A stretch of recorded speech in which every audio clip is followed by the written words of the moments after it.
시청자 여러분 안녕하십니까? 김동수입니다. 이 시간에는요, 대한민국 원로 언론인 조선일보 명 칼럼니스트인 김대중 칼럼을 여러분들과 함께 공유하고 싶습니다. 그 이유는 대한민국의 미래가 결정되는 운명의 시간이 다가오고 있기 때문입니다. 글 제목은 내년 4월 총선 대차 대조표가 되겠습니다. 내년 4월 10일 총선거는 22대 국회의원을 뽑는 선거다. 하지만 역설적으로 국회의원을 뽑는 선거가 아니다. 여러분, 이게 무슨 얘기입니까? 의미심장한 얘기로 들리는데요. 사실상 윤석열 대통령에 대한 국민의 중간평가고 이재명 더불어민주당 대표에 대한 신임 투표다. 참 의미가 있네요. 국회의원 과반수를 국민의힘이 가져가면 윤 정권은 2년 만에 비로소 실질상의 정권 교체를 달성하는 것이고, 민주당이 이기면 윤 정권은 더 이상 기능할 수 없는 것은 물론이고 존재하기조차 힘들게 된다. 바로 이 말은 탄핵당할 수 있다는 얘기 아닙니까? 그리고 정치는 이재명의 시계대로 흘러간다. 그런 관점에서 이번 총선은 국민의힘과 더불어민주당의 대결이라는 형식을 빌린 윤석열 대 이재명의 재대결이라고 볼 수 있다. 한쪽이 이기면 다른 쪽이 망하는 승자 독식, 패자 독박의 시소게임이 될 것이다. 그런데 이번 선거에는 윤석열과 이재명의 운명만 달려있는 것이 아니다. 국민의힘과 더불어민주당의 미래가 걸려있는 것만도 아니다. 잘 들어보셔야 되겠습니다.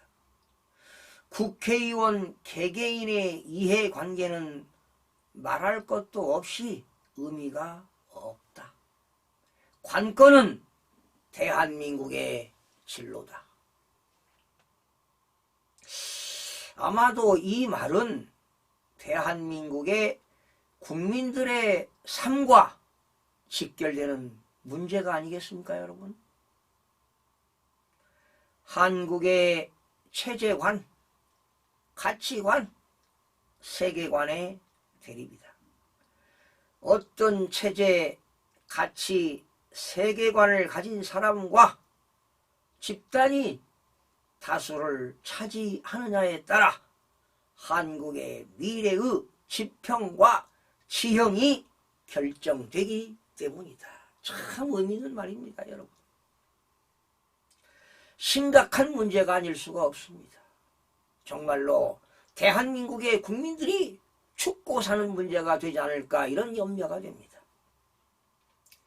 그런 의미에서 이번 총선의 결과에 따른 정치적 대차 대조표를 그려보는 것도 선거에 임하는 유권자들의 결정에 도움이 될 것이라고 생각한다.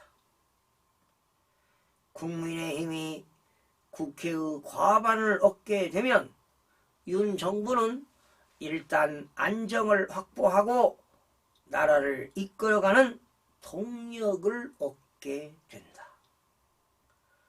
초보 대통령으로의 미숙함, 리더십 훈련의 부재, 인적 자원의 제한성 등이 여전히 윤 정부의 과제로 남겠지만 일단 거부권 행사로 근근히 유지해온 수세적 입장에서 벗어날 수 있을 것이다.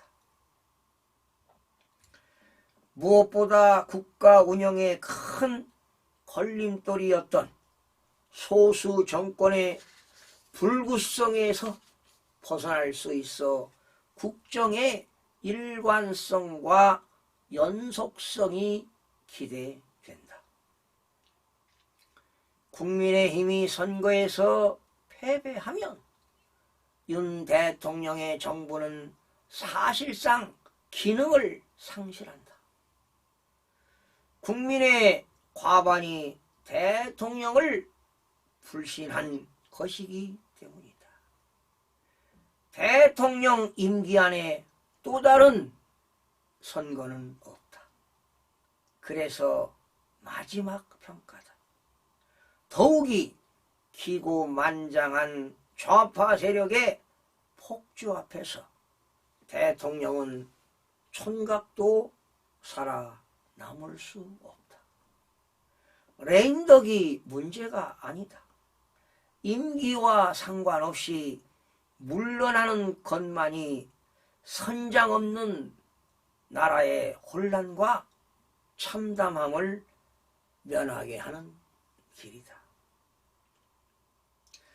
지금도 민주당은 당선된 지 2년도 안 되는 대통령을 퇴진하라고 흔들어대고 일부는 탄핵하겠다고 난리인데 총선에서 승리하면 민주당에 더해 온갖 좌파 단체와 세력들의 퇴진과 탄핵 요구는 강도가 더 높아질 것이고 전국은 더욱 혼란스러울 것이 뻔하다. 가히 무정부 상태를 연상할 수 있다. 여러분, 이렇게 되면 나라 꼴이 어떻게 되겠습니까? 상상만 해도 정말로 아찔합니다.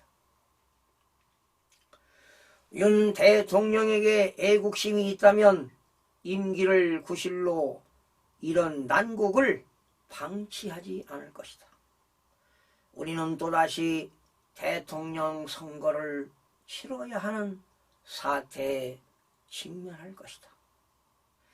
민주당의 승리는 이재명 대표의 득세와 독주로 이어진다. 엄청난 사법 리스크 속에서도 당을 이끌어 승리를 이끌어냈으니 그의 정치력을 인정하지 않을 수 없을 것이다. 민주당은 이제 이재명 대표의 유일 체제에서 벗어날 수 없다. 이 대표에 대한 사법적 추궁은 속도를 낼 수 없고 결국 그에 대한 재판은 야당 탄압의 아우성에 묻히기 마련이다. 그것이 곧 이재명 대표의 대권 재도전으로 이어질 것이다. 그런 상황 속에서 그동안 물밑에서 거론되던 민주당 내의 탈운동권, 탈친북 세력화 움직임은 흔적도 없이 사라질 것이다. 이것을 뒤집어 말하면 민주당의 패배는 역설적으로 민주당이 정통 진보 좌파 정당으로 복귀하는 계기를 마련했을 수도 있다. 이재명 체제의 붕괴, 운동권 세력의 퇴진, 친북 노선의 수정을 통해 우리 정계의 건전한 정당 정치를 되살릴 수 있다는 얘기다. 거듭 말하지만 이번 총선은 국회의원을 뽑는 선거이면서 동시에 현 정권에 대한 중간평가라는 점에서 대통령에 대한 신임 투표의 성격이 강하다. 따라서 국민 각자는 우리 지역의 대표로 어느 사람이 더 적절한가를 판단하는 것에 집착하지 말고 윤 정부가 더 지속되기를 바라는가, 아니면 여기서 윤 정부의 존재 가치는 끝났다고 보는지, 그 대안으로 이재명 체제가 더 바람직하다고 보는지를 우선적으로 결정하는 것이 중요하다. 지금 내가 던지는 한 표가 대통령과 정부와 여야의 향배를 통해 나라의 내일을 결정한다는 인식을 갖는 것이 중요하다. 그 한 표의 날이 정확히 4개월 20일 앞으로 다가왔다. 여러분 어떻게 들으셨습니까? 저는 이 글을 보면서 많은 생각을 하게 됐습니다. 내년 4월 20일 이후에 대한민국의 운명은 어떻게 전개될 것인가에 대해서 밤잠을 설치기도 합니다. 시청자 여러분들 중에는 보수를 응원하는 사람도 있고 중도인 사람도 있고 또 진보 세력도 있을 것입니다. 저는 내년 4월 총선에 따라 대한민국의 앞날의 진로와 운명이 결정된다고 봅니다. 내년 4월이 오는 것이 몹시도 두렵습니다. 선장이 없는 나라가 돼서는 절대로 안 됩니다. 국가적으로 막대한 손실이 발생하게 되면 결과적으로 국민들의 손해를 입게 되는 것입니다.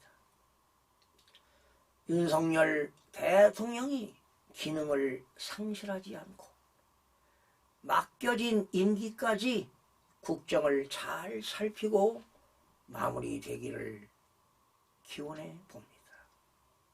마지막으로 대통령께 당부드리고 싶은 말이 있습니다. 대한민국의 부정선거만은 척결이 선행되어야 됩니다. 그래야 국민들의 참정권이 보장될 것입니다. 부정선거로 인해서 참정권이 박탈된다면 나라가 아닙니다. 미래가 없습니다. 사전투표와 전자투표를 없애고 오로지 수개표만이 국민의 자유로운 의사와 민주적인 절차에 의하여 공정한 선거 문화로 부정을 방지함으로써 민주정치의 발전이 기할 것이라고 감히 주장하는 바입니다. 시청해주신 여러분 고맙습니다.